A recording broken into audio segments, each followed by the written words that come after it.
नमस्कार दर्शकों, मैं ज्योति शर्मा स्वागत अभिनंदन करती हूँ एक बार फिर से आप सभी का हमारे बेहद विशेष कार्यक्रम वैदिक गुरु में। हमारे इस कार्यक्रम में हम अलग अलग माध्यम से आपके जीवन की जो समस्याएं होती हैं, जो परेशानियां होती हैं, जो सवाल आपके मन में होते हैं, उन तमाम समस्याओं का समाधान, आपके सभी सवालों का जवाब आप तक पहुँचाते हैं। चाहे उसका माध्यम वास्तु हो, टैरो कार्ड्स हो, ज्योतिष हो या अंक गणित हो, हम आपको बताते हैं कि कैसे आप अपने जीवन में चल रही तमाम समस्याओं का समाधान कर सकते हैं। और आज हमारे इस कार्यक्रम में हम चर्चा करने जा रहे हैं वास्तु शास्त्र के विषय में। क्या है वास्तु शास्त्र, किस तरह से वास्तु शास्त्र कार्य करता है और अगर किसी के घर का वास्तु खराब है तो उसे किस तरह से ठीक किया जा सकता है, आज इस विषय पर चर्चा करेंगे। और इस बारे में तमाम जानकारी के लिए इस वक्त हमारे साथ स्टूडियो में मौजूद हैं चेल्सी मलिक जी। चलिए सबसे पहले मिलकर चेल्सी जी का स्वागत करेंगे। चेल्सी जी, बहुत स्वागत करूंगी कार्यक्रम में आपका। Thank you so much. Chelsea ji, जैसा कि मैंने कहा कि आज हम इस कार्यक्रम में बात करेंगे वास्तु शास्त्र के बारे में। तो अगर वास्तु शास्त्र के बारे में बात की जाए तो सबसे पहले तो ये जानना बेहद ज़रूरी है कि वास्तु है क्या। तो अगर वास्तु की बात की जाए तो वास्तु क्या है, वास्तु को किस तरह से देखा जाता है, मैं चाहूँगी इसके बारे में आप ज़रूर बताएं। जी ज़रूर। So Vastu is a pure science.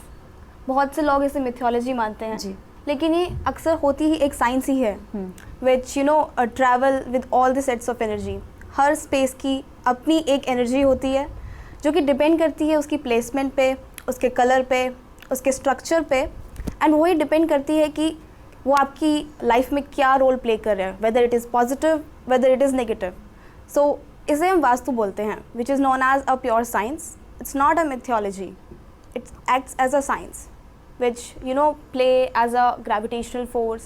जो energies होती हैं हमारी किस तरह बॉडी सराउंड में किस तरह ट्रैवल कर रही हैं, इट्स ऑल अबाउट एनर्जीज।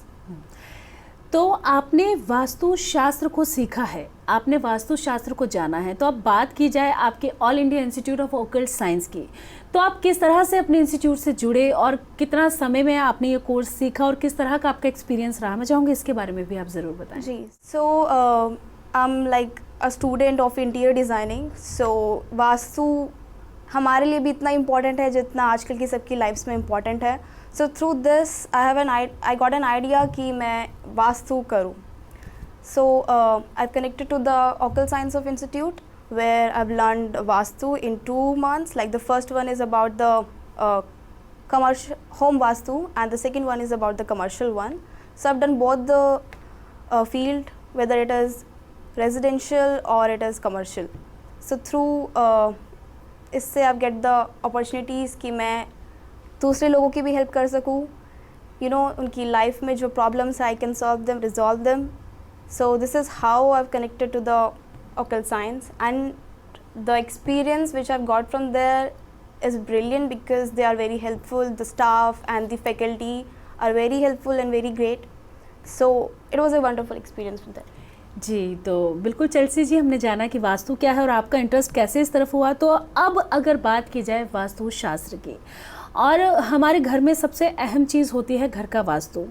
तो अगर हम सबसे पहले अपने डाइनिंग रूम की बात करें तो जो हमारा डाइनिंग रूम है वो किस तरह का होना चाहिए, उसकी डायरेक्शन किस तरफ होनी चाहिए, मैं चाहूँगी इसके बारे में आप ज़रूर बताएँ। सो यूजली हमने देखा है कि आजकल घर छोटे होने के कारण लोग जब क्या करते हैं कि किचन के पास में ही डाइनिंग रूम बना लेते हैं एज अ डाइनिंग टेबल के लिए। लेकिन एज़ पर वास्तु हमें डाइनिंग रूम का भी एक छोटा सा रूम बना लेना चाहिए, इफ़ पॉसिबल हो तो। इफ़ पॉसिबल नहीं है तो उसकी भी हमारे पास डायरेक्शंस होती हैं, जैसे कि आप जो मेन डायरेक्शन होती है वो वेस्ट में होनी चाहिए, उसके बाद जो बची हुई डायरेक्शन होती है वो हमारी होती है नॉर्थ, ईस्ट। सो आप उनमें से किसी 2 डायरेक्शन में भी रख सकते हैं, लेकिन जो मेनली जो मोस्ट इंपॉर्टेंट डायरेक्शन होती है वो हमारी वेस्ट की होती है। सो इफ़ पॉसिबल हो पाए तो आप अपना जो डाइनिंग टेबल है वो हमारा वेस्ट में रखा जाए। जी, चेल्सी जी, एक मेल आया है हमारे पास, इनका नाम नितिका है और इनका कहना है कि मैंने अभी ही नया घर लिया है और मैं उस घर को वास्तु के अकॉर्डिंग सेट करना चाहती हूँ।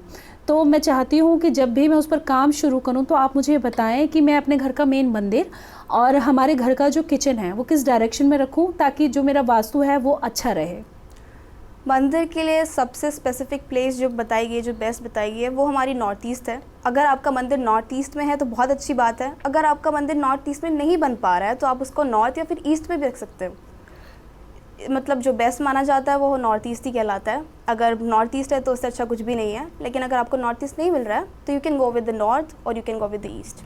जी चेल्सी जी, जैसा कि हम अपने डाइनिंग रूम की बात कर रहे हैं, तो जब डाइनिंग रूम की बात आती है तो कुछ लोग डाइनिंग टेबल भी यूज़ करते हैं, कुछ लोग अच्छे से नीचे ज़मीन पर बैठकर खाना खाते हैं। तो अगर हम डाइनिंग टेबल की बात करें तो हमें किस तरह का जो डाइनिंग टेबल है वो यूज़ करना चाहिए डाइनिंग रूम में, और उसके साथ ही डाइनिंग रूम में और क्या क्या हो सकता है, मैं चाहूँगी इसके बारे में भी आप ज़रूर बताएं। श्योर। सो आजकल सभी अपना घर सुंदर रखने की कोशिश पूरी करते हैं, and as an interior designer मैं भी सोचती हूँ कि मैं अपने क्लाइंट को कुछ अच्छा सा एज अ फर्नीचर दूँ। सो मोस्टली जो लोग क्या करते हैं कि वो एक राउंड यानी कि एक गोल डाइनिंग टेबल लेने की पूरी कोशिश करते हैं, जस्ट टू लुक ना उनका घर थोड़ा सुंदर दिखे।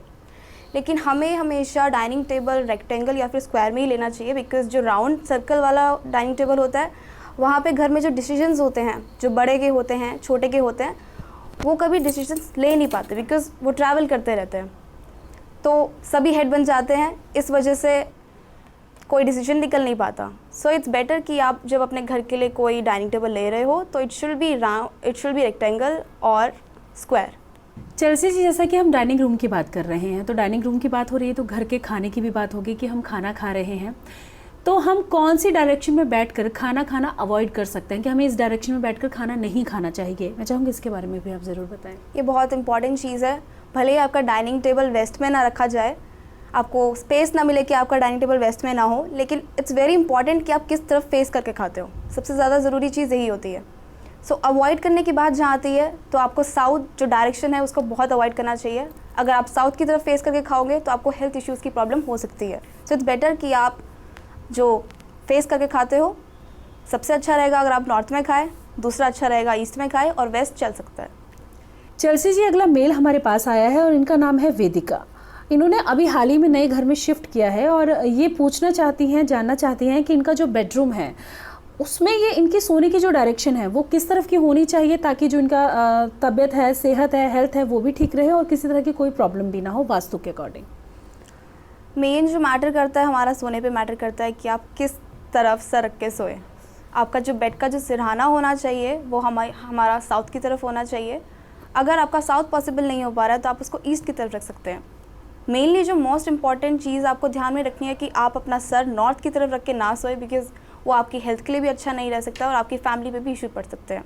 सो इट्स बेटर कि आप सोते टाइम अपना सर साउथ की तरफ रखें, क्योंकि वो आपके लिए एजुकेशन के लिए अच्छा रहेगा, आपके लिए हेल्थ के लिए अच्छा रहेगा, आपके लिए फाइनेंशियली अच्छा रहेगा। सो इट्स बेटर कि आप सोते टाइम साउथ की तरफ सर रखें। दूसरी चीज़ यही है कि आप अगर साउथ नहीं मिल पा रहा है, क्योंकि बहुत से फ्लैट्स ऐसे होते हैं कि वहाँ पे घर की जो लेआउट्स होते हैं वो उस तरह नहीं बन पाते, तो आपको अपना जो बेड होता है या तो आपको नॉर्थ की तरफ रखना पड़ता है या फिर वेस्ट की तरफ। लेकिन possibly 2 directions are the good for sleeping, is first is south and the second one is east. जी, तो बिल्कुल दर्शकों, अगर आप भी वास्तु से संबंधी कोई भी सवाल आपके मन में चल रहा है, कोई भी समस्या आपके जीवन में चल रही है और आपको लग रहा है कि शायद आपके घर का वास्तु खराब है, तो आप भी हमें मेल कर सकते हैं और आपका कोई भी सवाल जो आपके मन में चल रहा है उसके तमाम जवाब जो हैं वो आप हमारे कार्यक्रम के माध्यम से पा सकते हैं। चेल्सी जी, जब हम डाइनिंग रूम की बात करते हैं तो हम ज़्यादातर यही कोशिश करते हैं कि हम किचन में खाना बना रहे हैं और किचन के बिल्कुल पास ही जो है वो हमारा डाइनिंग रूम हो। तो डाइनिंग रूम जो है वो ओपन में होना चाहिए, एक रूम में होना चाहिए, मतलब रूम होना चाहिए उसका प्रॉपर, या फिर हम अपना जो हमारा खुला लॉबी वाला साइड होता है उस तरफ भी बना सकते हैं, इसके बारे में जानना चाहूँगी। देखिए, ज़्यादा अगर अच्छा रहेगा अगर आपका जो डाइनिंग टेबल है, डाइनिंग रूम है, वो एक रूम में हो, क्योंकि उसको बोला ही डाइनिंग रूम जाता है। सो ज़्यादा अच्छा रहेगा कि आपका जो डाइनिंग टेबल है वो रूम में हो। अगर आपका रूम पॉसिबल नहीं हो पा रहा है तो मैंने जैसे कि आपको बताया कि आप अपनी डायरेक्शन पे ध्यान दीजिए, जो कि डायरेक्शन सबसे अच्छी मैंने बताई है वेस्ट है। उसके बाद आप दूसरी सर्टेन उस पर जा सकते हैं, जैसे कि नॉर्थ या फिर ईस्ट। साउथ हमें अवॉइड करना चाहिए बिकॉज साउथ अच्छा नहीं रहता। साउथ में तो आपको अपना डाइनिंग रूम भी नहीं बनाना चाहिए। मेन फोकस यही है कि जो डायरेक्शन है वो सही रहे। ओपन भी चलेगा अगर आपके पास स्पेस नहीं है तो। चलिए, चेल्सी से आगे जानना चाहूँगी, डाइनिंग टेबल की जो फेसिंग है वो किस तरफ होनी चाहिए, उसकी डायरेक्शन क्या होनी चाहिए, मैं चाहूँगी इसके बारे में भी आप ज़रूर बताएं। डाइनिंग टेबल की ऐसा कोई फेसिंग नहीं होती। फेसिंग वो होती है आप किस तरफ बैठ के खाना खाते हो। सो हमारी 4 फेसिंग होती है। सो मैं आपको पहले बताऊँगी कि जो घर के जो सबसे बड़े होते हैं, एल्डर लोग होते हैं, उन्हें ईस्ट की तरफ फेस करके खाना चाहिए, जो कि उनकी हेल्थ के लिए अच्छा रहेगा, उनकी फाइनेंशियली के लिए अच्छा रहेगा। बाकी बची नॉर्थ डायरेक्शन। अगर घर के जो बच्चे हैं, जो कमाते हैं, जो फाइनेंशियली हैं, स्टेबल हैं, उनको नॉर्थ की तरफ फेस करके खाना चाहिए, वो उनके लिए ज़्यादा बेहतर रहेगा। साउथ हमें अवॉइड करना चाहिए। आप यही देखिए कि आपको साउथ की तरफ बैठ के नहीं खाना है। अगर आप साउथ की तरफ फेस करके खाते हो तो आपको हेल्थ प्रॉब्लम्स हो सकती हैं।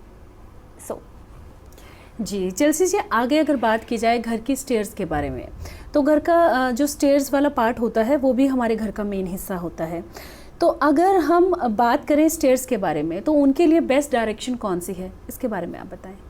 स्टेयर्स बहुत ही इंपॉर्टेंट रोल ऐसा प्ले करती है हमारे घर पे, क्योंकि स्टेयर्स जो होती है काफ़ी वेट वाली होती है। एंड हम यही सोचते हैं कि जो वेट वाला, जो यानी कि वेट वाली चीज़ें हैं वो हमारी साउथ या फिर वेस्ट में डाली जाए। हम हमेशा यही सोचते हैं कि नॉर्थ ईस्ट और नॉर्थ जो हो सकता है वो जितना ओपन हो सकता है उतना रहे। इसलिए हम यही चाहेंगे कि जो स्टेयर्स होती हैं वास्तु के हिसाब से साउथ वेस्ट में डाली जाए।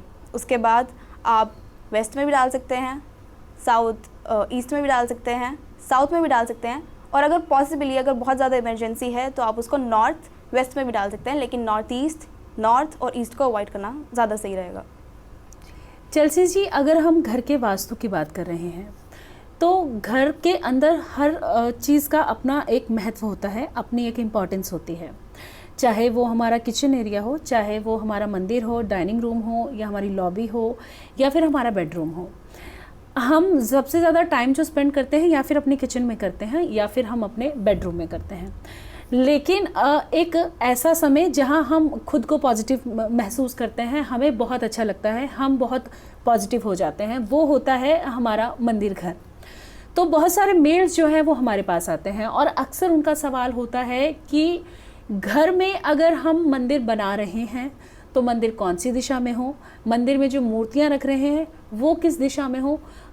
मंदिर में बहुत सारी चीज़ें हमें एडजस्ट करनी होती हैं, हमें बहुत सारा सामान रखना होता है, हमें थाल रखना होता है, मंदिर का पूजा के लिए चीज़ें रखनी होती हैं, धूप जोत सब रखना होता है। तो वो सब हम कैसे एडजस्ट करें, ये बहुत सारे मेल्स जो हैं वो हमारे पास आते हैं। तो मैं चाहूँगी इसके बारे में भी आप ज़रूर बताएँ। मंदिर को एज हम पूजा घर भी बोलते हैं वास्तु के हिसाब से, जो कि क्योंकि मंदिर वो एक वो चीज़ होती है जहाँ पे बाहर के लोग आते हैं, लेकिन पूजा घर हम उसको ऐसा बोलते हैं क्योंकि वो हमारा घर का मंदिर होता है, यानी कि उसको हम पूजा घर के हिसाब से बोलते हैं। पूजा घर में हमारा जो मेन मैटर करता है, हमारा फेस किस साइड होना चाहिए। हमारा फेस पूजा करते टाइम या तो नॉर्थ की तरफ होना चाहिए या फिर ईस्ट की तरफ होना चाहिए। साउथ और वेस्ट हमें अवॉइड करने चाहिए। दूसरी बात आती है कि मंदिर किस तरह बनना चाहिए। सबसे ज़रूरी बात, अगर आपके पास कोई मूर्ति है तो आप उसे किसी चौकी पे रखें। दूसरी चीज़, मंदिर में दहलीज़ होनी बहुत ज़रूरी है। तीसरी चीज़, अगर आपके लिए पॉसिबल है तो आप उसके लिए 2 दरवाजे लगा सकते हैं जो कि बाहर की तरफ खुले, वो ज़्यादा अच्छा रहेगा। उसके बाद हमारी बात आती है कि मंदिर का जो सामान होता है वो कहाँ रख सकते हैं, तो वो आप साउथ या फिर वेस्ट की वॉल के पास रख सकते हैं। जी चेल्सी जी, हम जहाँ स्टेयर्स की बात कर रहे थे वहाँ आपने बताया कि कौन सी डायरेक्शन में होनी चाहिए और कौन सी डायरेक्शन में जो हमारी स्टेयर्स हैं वो नहीं होनी चाहिए। अब हम अगर बात करें कि हम घर बना रहे हैं और हम स्टेयर्स जो बना रहे हैं वो बनवाते समय हमें किन बातों का विशेष रूप से ध्यान रखना चाहिए? जी, अक्सर लोग यही करते हैं कि स्पेस कम होने की वजह से जो स्टेयर्स बनवाते हैं, जो स्टेयर्स की नीचे की जो स्पेस होती है उसको यूज़ करने की सोचते हैं, यानी कि उसको यूटिलाइज़ करने की सोचते हैं। कुछ लोग वहाँ पे स्टोरेज बना देते हैं या फिर कुछ लोग वहाँ पे वाटर बेसिन बना देते हैं, या फिर बहुत सी जगह पे मैंने देखा है कि वो टॉयलेट या फिर वॉशरूम बना देते हैं just to consume the space under the stairs. लेकिन ये बहुत बड़ी मिस्टेक की जाती है। हमें हमेशा स्टेयर के नीचे की जो स्पेस होती है उसे खुला रखना चाहिए, बिकॉज़ अगर वहाँ पे वाटर बॉडीज़ होगी या फिर वो स्पेस बंद होगी तो घर के जो डॉटर हैं, जो बेटियां हैं, उनको आगे जाके प्रॉब्लम हो सकती है। इसलिए मैं यही कहूँगी वास्तु के हिसाब से स्टेयर्स के नीचे की जो स्पेस है उसे खुला रखें। एंड सबसे इम्पॉर्टेंट बात कि वहाँ पे वाटर बॉडीज़ नहीं होनी चाहिए, वाटर बॉडीज़ को अवॉइड की जा सकती है। चेल्सी जी, जैसा कि आपने कहा कि उस स्पेस को खुला रखें, लेकिन हम बहुत सारे घरों में जाते हैं या फिर हम खुद की ही बात कर लें तो हम कोशिश करते हैं कि हम उस स्पेस को यूज़ करें। कुछ लोग वहाँ पर पानी के लिए मोटरें लगा देते हैं, मोटर्स का यूज़ करते हैं। तो अगर किसी का घर वैसा बना हुआ है और उन्होंने उस स्पेस में जो उन्हें खाली रखना चाहिए, लेकिन उन्होंने वहाँ पर छोटा सा एक स्टोर रूम काइंड ऑफ बनाया हुआ है या फिर अपनी पानी की मोटर्स रखी हुई हैं, तो ऐसी परिस्थिति में क्या उपाय किए जा सकते हैं? मैं चाहूँगी इसके बारे में आप बताएँ। इसके लिए कोई उपाय तो ऐसा सच है नहीं, लेकिन मैं आपको ये बोलूँगी कि अगर आपके घर के मतलब स्टेयर्स के नीचे स्टोरेज है या फिर मोटर बॉडीज़ है तो आप उसको हटा दीजिए, क्योंकि ये आपके लिए अच्छा नहीं रहेगा। स्पेशली आपके घर की जो बेटियां हैं उनके लिए अच्छा नहीं रहेगा।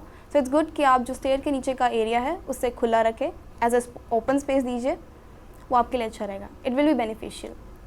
चलसी जी, अगला मेल हमारे पास आया है और इनका नाम है सचिन और इनका कहना है कि मैं नया घर लेना चाहता हूँ, लेकिन मेरा मेन सवाल ये है कि जो नया घर मैं देख रहा हूँ उसका जो आसपास का एरिया है, क्या उसका भी हमारे घर पर इम्पैक्ट पड़ता है? क्या वास्तु के अकॉर्डिंग हमें उसके बारे में भी कुछ ना कुछ पता होना चाहिए, और घर के आसपास हम क्या कुछ अवॉइड कर सकते हैं ताकि घर का वास्तु जो है वो ठीक रहे?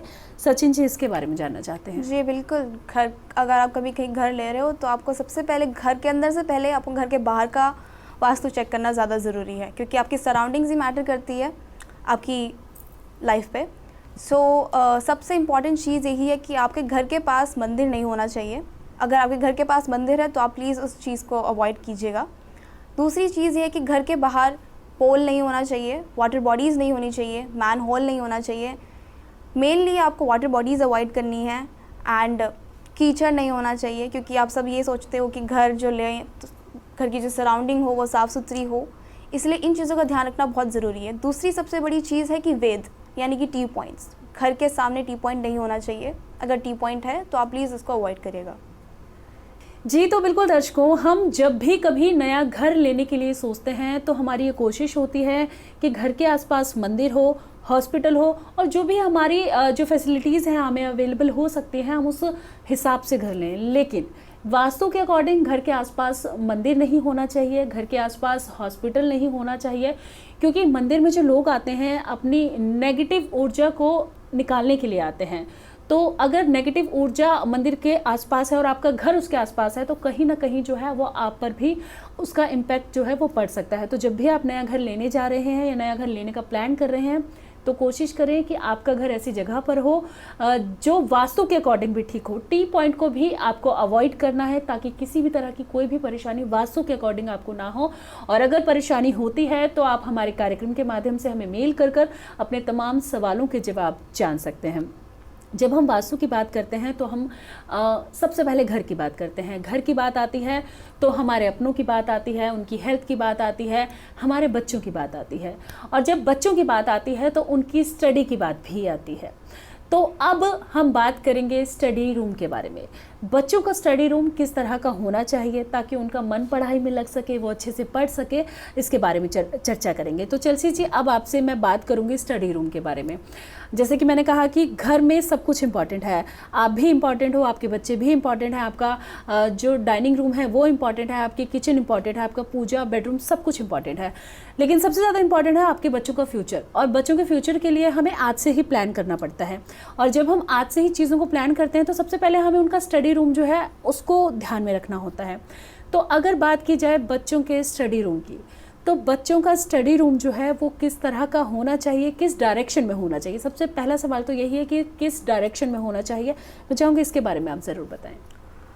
स्टडी रूम की बात की जाए तो स्टडी रूम चाहे या तो हो बच्चों का या फिर आपके घर में क्या कोई ऑफिस हो, तो आपको हमेशा ये ध्यान रखना चाहिए कि आपकी डायरेक्शन जो सबसे अच्छी मानी जाती है वो साउथ वेस्ट की होनी चाहिए।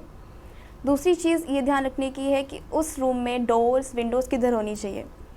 वास्तु के हिसाब से स्टडी रूम के जो डोर्स होने चाहिए वो हमारे नॉर्थ या फिर ईस्ट में होने चाहिए। एज़ विंडोज़ भी हम यही देखते हैं कि वो नॉर्थ और ईस्ट में होनी चाहिए। हमें साउथ अवॉइड करना चाहिए एज़ फॉर स्टडी रूम के लिए। दूसरी सबसे इंपॉर्टेंट चीज़ ये देखी जाती है कि बच्चों के जो स्टोरेज एरिया होता है जहाँ पे वो अपनी बुक्स रखते हैं या फिर ऑफिस में अपनी फाइल्स वगैरह रखते हैं, वो कहाँ रखनी चाहिए। तो उसके लिए हमारी जो स्पेस होती है वो होती है south west, south and south east. यहाँ पे आप अपनी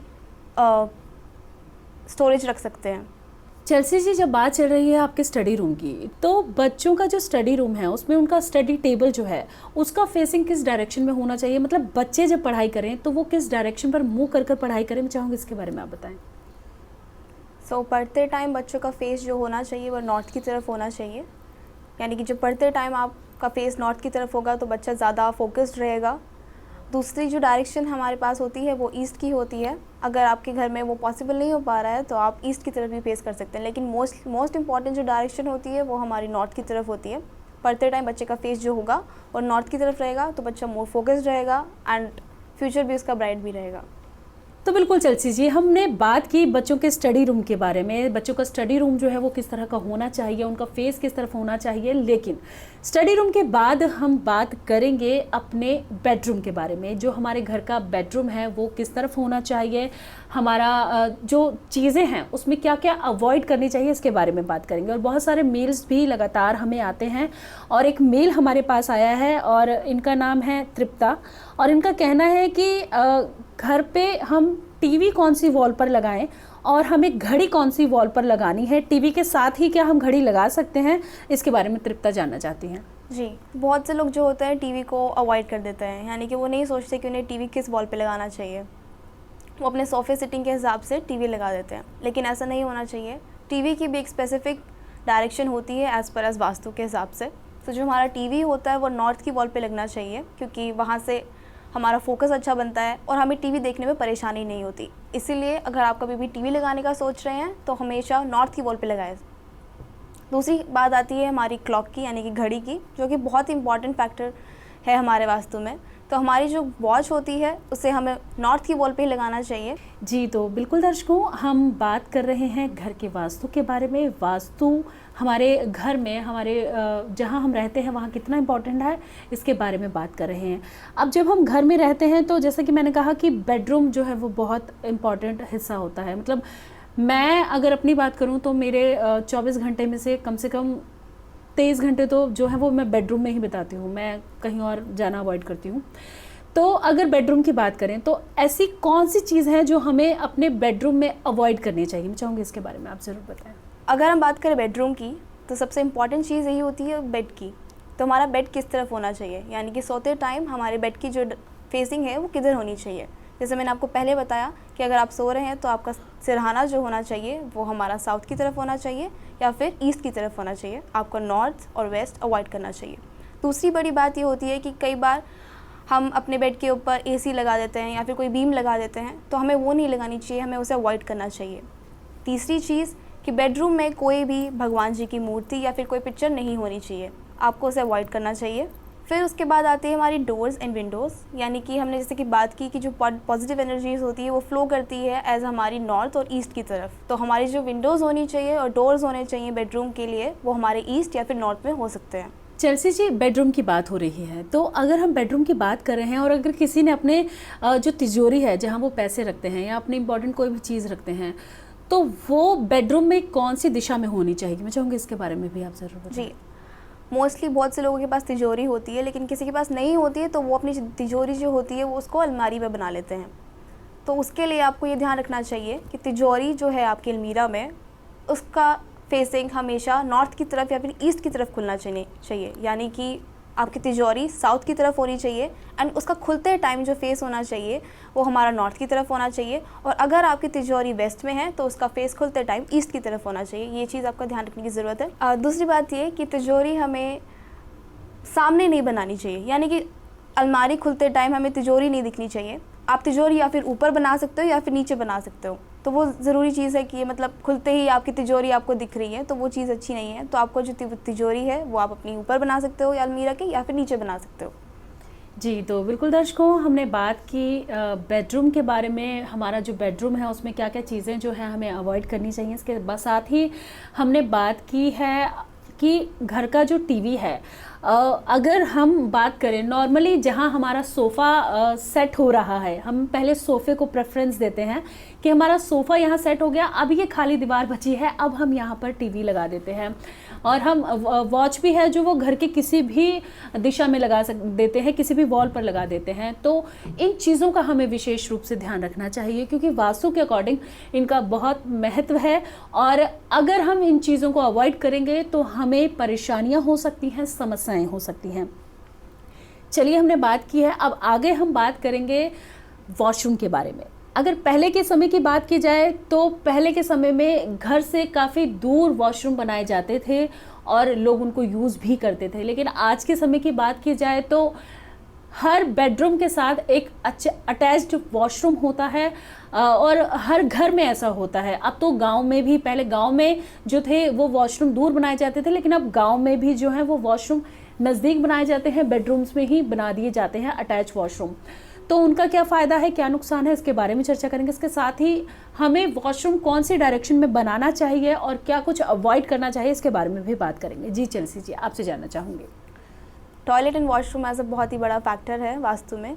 हमें उसकी डायरेक्शन बहुत ही सोच समझ के रखनी चाहिए। अगर हल्की से भी चूक हो सकती है तो सबसे बड़ी जो प्रॉब्लम्स होती है वो टॉयलेट एंड वॉशरूम की वजह से होती है, बिकॉज बहुत से लोग उनकी डायरेक्शन गलत जगह लगा देते हैं। जो मेन चीज़ है हमें वॉशरूम या टॉयलेट बनाते टाइम ध्यान में रखनी चाहिए वो है कि नॉर्थ ईस्ट, हमारा जो टॉयलेट है नॉर्थ ईस्ट में नहीं होना चाहिए, क्योंकि नॉर्थ ईस्ट माना जाता है एज अ पॉजिटिव एनर्जीज़ के लिए, बिकॉज नॉर्थ ईस्ट में हमारे शिव भगवान जी होते हैं। एंड अगर हम वहीं पे अपना वो टॉयलेट बना देंगे तो जो पॉजिटिव एनर्जीज़ होती हैं घर पे वो नहीं आ पाएंगी। आपने देखा होगा कि बहुत से लोग जिनका टॉयलेट नॉर्थ ईस्ट में होता है उनके यहाँ पे बहुत सी हेल्थ इश्यूज़ होते हैं, बहुत सी हेल्थ प्रॉब्लम्स होती हैं या फिर कुछ और प्रॉब्लम्स भी होती है। लेकिन हाँ, ये एक बात है कि अगर किसी का वॉशरूम नॉर्थ ईस्ट में होगा तो उनके घर में हेल्थ प्रॉब्लम्स वो आएंगी। सो सबसे बड़ी बात तो पहले कि हमें नॉर्थ ईस्ट में अवॉइड करना चाहिए टॉयलेट। दूसरी बात आती है कि आजकल जो टॉयलेट्स होते हैं वो हमारे बाथरूम या फिर जो टॉयलेट बाथरूम होते हैं वो अटैच रहते हैं एज अ बेडरूम के साथ, तो हमें वो ध्यान रखने की बहुत ज़रूरी है। सबसे बड़ी बात हमारी सीटिंग, अगर हमारी टॉयलेट सीटिंग जो होती है, हमारा जो फेस होना चाहिए वो साउथ की तरफ होना चाहिए, नॉर्थ की तरफ भी हो सकता है, लेकिन माना जाता है कि साउथ की तरफ फेस करने जो हमारी टॉयलेट सीटिंग होनी चाहिए वो हमारी साउथ की तरफ होनी चाहिए। सो बात करते हैं हम टॉयलेट और वॉशरूम की डोर की, यानी कि उनकी जो फेसिंग होनी चाहिए वो कहाँ से होनी चाहिए। अगर हम बात करते हैं बेडरूम में, सो बेडरूम में अगर अटैच बाथरूम और टॉयलेट होते हैं तो उनकी डोर की फेसिंग नॉर्थन या फिर ईस्टर्न वॉल पे हो सकती है। और जो हमारे वॉशरूम में जो टॉयलेट्स होते हैं अगर वो हमारे बेडरूम के साथ अटैच हैं तो आप ये ध्यान रखिए कि उनके जो डोर होते हैं उसे बंद रखें, क्योंकि वो ज़्यादा अच्छा रहेगा। तो बिल्कुल चेल्सी जी, आप स्टूडियो में आई और आपने हमें बताया वास्तु के बारे में, हमारा जो बेडरूम है वो किस तरह का होना चाहिए, washroom, study room, dining room, सबके बारे में आपने बताया, स्टेयर्स के बारे में आपने बताया। तो इस तमाम जानकारी के लिए और हमें बताने के लिए कि वास्तु कितना महत्वपूर्ण है हमारे जीवन में, इस तमाम जानकारी के लिए आपका बहुत बहुत धन्यवाद। थैंक यू जी, नमस्कार।